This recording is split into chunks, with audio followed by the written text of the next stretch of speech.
I, that am not shaped for sportive tricks, nor made to court an amorous looking-glass, I that am rudely stamped, and want love's majesty to strut before a wanton ambling nymph, I that am curtailed of this fair proportion, cheated of feature by dissembling nature, deformed, unfinished, sent before my time into this breathing world scarce half made up, and that so lamely and unfashionable that dogs bark at me as I halt by them, why I, in this weak piping time of peace, have no delight to pass away the time, unless to see my shadow in the sun and descant on mine own deformity.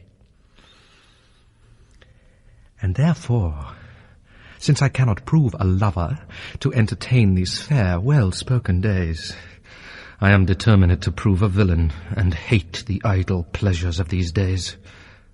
Plots have I laid, inductions dangerous, by drunken prophecies, libels, and dreams, to set my brother Clarence and the king in deadly hate the one against the other, and if King Edward be as true and just as I am subtle, false, and treacherous, this day should Clarence closely be mewed up about a prophecy which says that G of Edward's heirs the murderer shall be.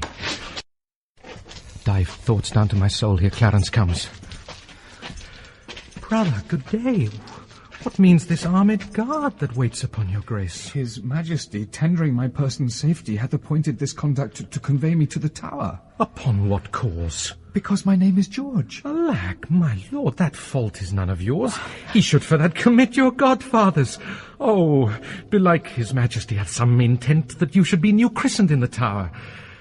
But what's the matter, Clarence, may I know? Yea, Richard, when I know, but I protest as yet I do not. But as I can learn, he hearkens after prophecies and dreams, and from the cross row plucks the letter G, and says a wizard told him that by G his issue disinherited should be. And for my name of George begins with G, it follows in his thought that I am he. These, as I learn, and such like toys as these, have moved his highness to commit me now. Why, this it is, when men are ruled by women.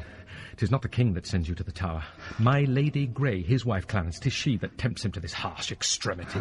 Was it not she and that good man of worship, Anthony Woodville, her brother there, that made him send Lord Hastings to the Tower, from whence this present day he is delivered? We are not safe, Clarence, we are not safe. By heaven, I think there is no man secure but the Queen's kindred and night-walking heralds that trudge betwixt the king and Mistress Shaw.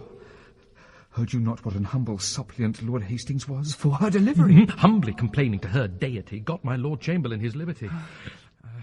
I'll tell you what.